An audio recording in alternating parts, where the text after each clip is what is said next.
जय मसीह होननानै बयखौबो खुलुमहरबाय अनजागा ख्रिस्टनि बिसाफोर मैयानि समाव जितु आपल'ड खालामनाय भिडिअ दङमोन बे भिडिअखौ माखासे मानसिफोरा साबजायाखै दा बेयावहाय आं बेखौ आंनि भिडिअनिफ्राय अलरेडि रिमुभ खालामनाय जाबाय मानोना जिखौ मानसिफोरा हास्थायाखै एबा साबजायाखै बेखौ दोननानैथ' मोजां जानाय नङा हयथ' बेखौ लानानै गोबां मानसिफोरा उल्था पुल्था बाथ्रासो सावरायगोन दा बेयावहाय आं बेखौ रिमुभखौनो खालामनाय जाबाय जुदिअ जेबो गोरोन्थि गैयामोन जुदिअ जेबो प्रब्लेम्स गैयामोन नाथाय माखासे मानसिफोरा बेखौ आलादा महरै होदों आलादा महरै सानदों दा बेयावहाय आं बेखौ रिमुभ खालामबाय जेखि जाथिया अनजाग्राफोर आंनि जितु मटिभ सोरखौबा रायनो सोरखौबा बुंनो माबा मोनसे बेबायदि नङा जायफ्रा नायदों बिथांमोना अलरेडि बे भिडिअखौ मोनथिखादों दा जेखि जाथिया बेखौ बुंनो नागिराखिसै अनजाग्रा नायगिरि नोंथांमोन दिनै नोंथांमोननो मोनसे बिसेस टपिकआव बाथ्राखौ सावरायफिननो होननानै आं फिन भिडिअ लानानै फैदों बे जाहैबाय कनस्टिटिउसन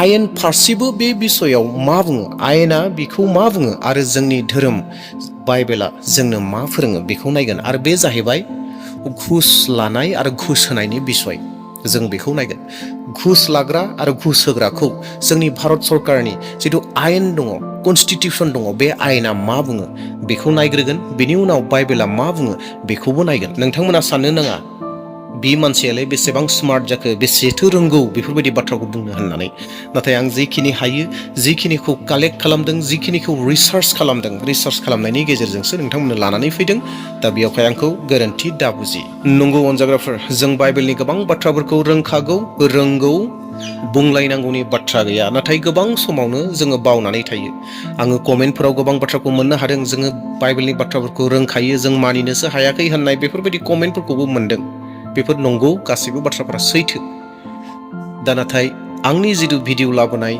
भिडिअआव बाथ्रा बुंनाय बेफोर जाहैबाय गोसोखांहोनायसो फोरोंनाय नङा नाथाय गोसोखांहोनाय जों सम सम बावनानै थायो गाव गावनि गोबां मावख्रुबनाय समनि गेजेरजों जोङो गासै बाथ्राफोरखौ बावनानै थायो जों जेन गोसोखांफिननो हायो दे अब्ला अनजाग्राफोर समखौ आद्रि खालामाब्लानो जागायजेनलांदोनि बेनो जाहैबाय घुस लानाय आरो घुस होनाया भारत सरकारनि आयेन बादि मा जायो मा साजा दं गोरोन्थि दं एबा गोरोन्थि जायो ना गोरोन्थि जाया जों बेखौ नायग्रोदोनि अनजाग्रा नायगिरि इसोरनि बिसाफोर जि घुस लानाय घुस होनाय बियो भारतनि संबिधान बायदिब्ला गोरोन्थि भारतनि संबिधान बायदियै बियो मोनसे दायनि खामानि मावनाय जायो दायनिगिरिनि खामानि बे खामानिखौ जुदि सोरबा मावदोंब्ला दायनिगिरियाव खोख्लैजागोन एबा गोग्लैगोन जाय दायखौ BNS आरो prevention of corruption act 1988 PCA होननानै बुङो बे मोननै धारायाव खोख्लैनाय जायो एबा बे मोननैयाव बे दायखौ खोख्लैयो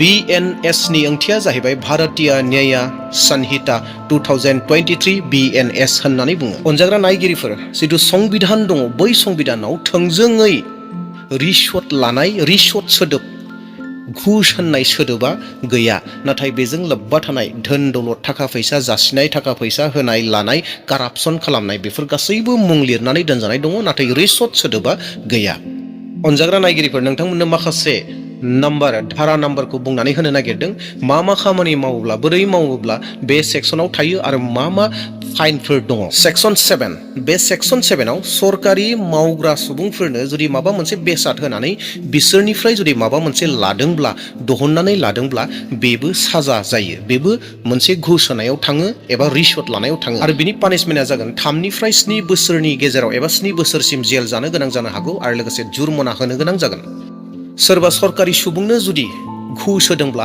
बियो सेक्सन 8 आव गोग्लैगोन आरो सेक्सन 8 आव पानिशमेन्ट दङ 3 निफ्राय 7 बोसोरसिम कारावास जेलाव थानो गोनां जानाय आरो लोगोसे जुर्माना सोरबा फालांगिरिनो घुस होदों आरो घुस लादोंब्ला बियो सेक्सन 9 आव गोग्लैगोन आरो सेक्सन 9 आव जितु थानाय पानिशमेन्ट बे जाहैबाय 3 निफ्राय 7 बोसोरसिम जेल जानो गोनां जागोन आरो लोगोसे जुर्माना होनो गोनां जागोन आरो जुदि सोरबा सुबुङा सोरबा दायनिगिरिखौ मदद खालामदोंब्ला दायनिगिरिखौ माबा मोनसे बाथ्रा बुंना दैखोनानै होदोंब्ला बेबो सेक्सन 12 आव गोग्लैगोन आरो बे सेक्सन 12 आवबो पानिशमेन्ट हिसाबै दं जाहैबाय 3 निफ्राय 7 बोसोरसिम जेल जानो गोनां जागोन आरो लोगोसे जुर्मानाया थागोन बेनि उनाव दङ सोरबा सरकारि खामानि मावग्रा सुबुंखौ जुदि गाज्रियै बाथ्रा बुंदोंब्ला एबा गाज्रियै बेबायदिनो घुस होनायनि खामानिफोर मावबाय थादोंब्ला बियो सेक्सन 13 आव गोग्लैगोन आरो बे सेक्सन 13 आव पानिशमेन्ट हिसाबै 4 बोसोरनिफ्राय लानानै 10 बोसोरसिम जेलाव थानो गोनां जागोन आरो बेयावबो जुर्माना दं आरो बिनि उनाव सोरबा जुदि घुस होनो नागिरदों एबा घुस लानो नागिरदों बियो सेक्सन 15 आव गोग्लैगोन आरो बेयाव पानिशमेन्ट हिसाबै दं जाहैबाय 2 बोसोरनिफ्राय 5 बोसोरसिम जेलाव थानांनाय आरो लोगोसे जुर्मानानि। बेफोरनो जाहैबाय बेसिक नोंथांमोननो माखासे जिथु भारतनि संबिधान कन्स्टिटिउसननि बाथ्रा बेखौ मोन्थिहोनाय बे जाहैबाय घुस लानाय आरो घुस होनायनि बिसय। भारत सरकारनि जिथु कन्स्टिटिउसन दङ कन्स्टिटिउसन आयेननि बायदिबो बियो बेरेखा। बे खामानिखौ मावग्रा साफ्रोमबो सुबुंफोरा बेबायदि जेलाव थानो गोनां जागोन जेब्ला हमजागोन। दा नोंथांमोननो माखासे सैथो सुबुंफोरखौ दिन्थिनानै होनो नागिरदों जायफोरा बे खामानिखौ मावनानै हमजादोंमोन आरो पानिशमेन्ट मोनदोंमोन बिथांमोनखौ इसे फंनैसो बुंनानै होनो नागिरदों एबा दिन्थिनो नागिरदों। Head constable MK. मानजाना होननाय सासे पुलिस दङमोन। बिथाङा रिश्वत लानाय एबा बेबायदिनो घुस लानायाव हमजादोंमोन आरो बियो 4 बोसोर जेलाव थानो गोनां जादोंमोन आरो लोगोसे 50,000 जुर्माना होनो गोनां जादोंमोन। बिनि उनाव 2,000 घुस लानायनि थाखाय सासे व्यक्तिया हमजादोंमोन जायनि मुङानो जाहैबाय टी. रेंगाराजन होननाय सासे क्लार्क। बिथाङा हमजादोंमोन आरो बिथाङा 2 बोसोर जेलाव थानो गोनां जादोंमोन आरो लोगोसे 5,000 जुर्माना फाइन होनो गोनां जादोंमोन। आरो बिनि उनाव पाटनानि सासे पीएफआव खामानि मावग्रा नीरज कुमार होननाया 3,000 घुस लादोंमोन आरो बिथाङा बे 3,000 घुस लानायखौ हमजानायखाय बिथाङा 3 बोसोर जेलाव थानो गोनां जादोंमोन आरो लोगोसे 50,000 जुर्माना होनो गोनां जादोंमोन।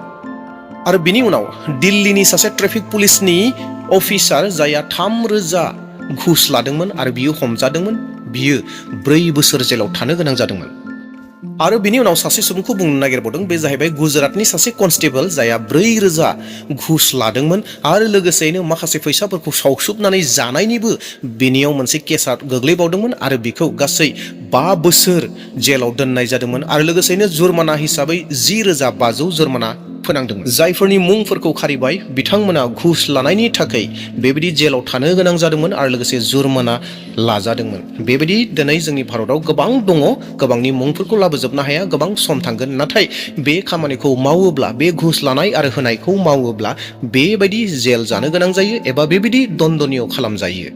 फैदो दानाब्ला अनजाग्रा ख्रिस्ट'नि बिसाफोर जोङो नायदोनि इसोरनि बोसोन बाइबेला जोंनो बे बिसयाव मा फोरोङो।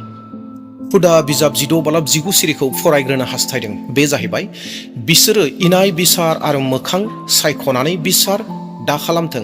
बिसोरो गुहुसफोर दा नाजावथों मानोना गुहुस एबा दान लानाया गियानि आरो धोरोमियानि मगनफोरखौ खानानि समान खालामो आरो बिसोरखौ इनाय बिसार खालामहोयो। अनजाग्रा नायगिरिफोर बे बोसोननि गेजेरजों नोंथांमोना नुदोंना गुहुस लानाया मानसिनि मेगनखौ खानानै होयो, मानसिनि मेगनखौ आन्दाय होयो, सैथोखौ दोनखोमायो। बेनिखायनो दिनै जोंखौ बाइबेला बे बिसयाव मोजाङै फोरोंगासिनो दङ जे बियो गोरोन्थि, गुहुस दाला होननानै बुङो। इसोरनि बोसोना बुङो ओंखारलांनाय 23:8 सिरियाव नोङो गुहुस दाला मानोना गुहुसा इनाय बिसार खालामहोयो आरो नंगौ बिसारखौबो उल्था खालामहोयो। इसोरा बे बाथ्राखौ मोजाङै मोनथिगौ जे घुस लानाया सासे मानसिखौ फाबाव दैदेनलाङो होननानै। बिनि उनाव घुस लाग्राया सैथोखौ दोनखोमायो आरो घुस होग्राया गावनि मुलाम्फानि थाखाय गासै आयेनखौ सिफायनानै लायो एबा आयेनखौ सिफायो। घुस लानाय एबा होनाया मानो पाप जायो? सेथि जाहोन बेनो जाबाय बेयो सैथोखौ उल्था खालामो। जेरैहाय गुसुङाव बुङोब्ला नंगौखौबो नङा होननानै बुंगोन। नैथि जाहोन बेनो जाबाय बेयो हावरियाफोरनि मोननांगौखौ सेनानै लायो। थामथि बियो इसोरनि आखलनि उल्थायै दङ। यो परमेश्वर के चरित्र के खिलाफ है। ब्रैथि बियो नंखाय आरो अत्याचारखौ बांहोयो। बाथि जाहोन बेयो समाजखौ गुबुंले खालामो। बेनिखायनो घुस लानाय आरो होनाया बाइबेलनि बायदियै पाप जायो। घुस लानाय आरो होनायनि साजा एबा फिथाइफोर। सेथि बे जाहैबाय आध्यात्मिक परिनाम।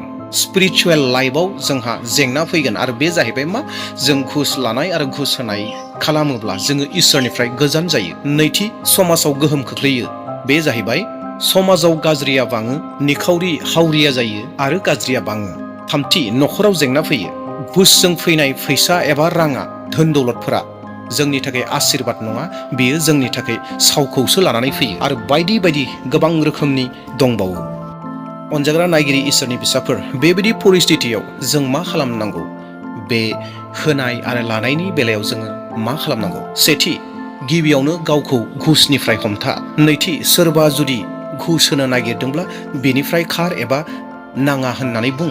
थामथि, गथ'फोरनो फोरों जे फैसायानो आबुं नंजोबा होननानै। ब्रैथि, आर'ज खालाम जेन इसोरा जोंखौ बयखौबो इमानदार सैथो बानायो। बाथि, समाजाव सोलायनायखौ लानानै फै, गोरोन्थिया गोरोन्थि होननानै बुंनायनि गेजेरजों।